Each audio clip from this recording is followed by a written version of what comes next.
Oh, I don't want to talk about this, but I do have to.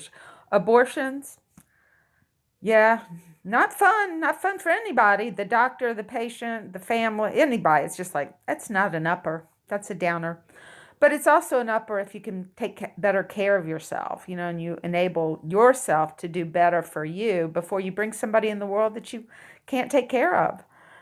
And we do have a lot of adoptions all over this world. So I'm not against adoption. Adoption is a great choice for certain people and not for certain people. But the thing that gets me the most is like we sent, well, 17 or 18, you can carry a gun and go into war before your brain's mature. You don't know what you're doing. You don't know your value. What about your high school years? What about college? If you go to college, you go in as an officer.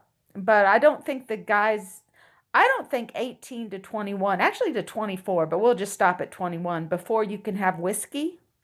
You're going to send these kids that we've invested years and years and years in upbringing and training. And so they're very valuable to society and the culture and relationships. And they're part of the social norm or the social, I forget what they call it, contract, the social contract that we make with each other. And then we totally lied to them and say they have to wear a uniform and carry a weapon to take care of themselves because they're so young they can't get a good job. So we say, oh, okay, we just go blow up so and so, or to fight our wars. As I think Joseph Campbell said, they may not be the wars of your choosing, but you got to go fight them. And that's just wrong. These are kids. They can't order whiskey or buy cigarettes.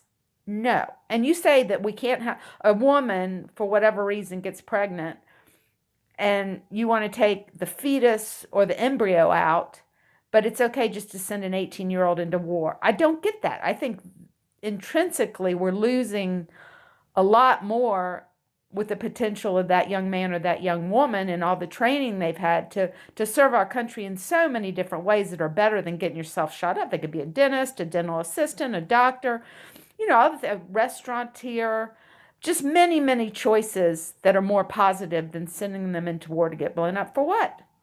I'd like to know. Why can't we negotiate things? Diplomacy.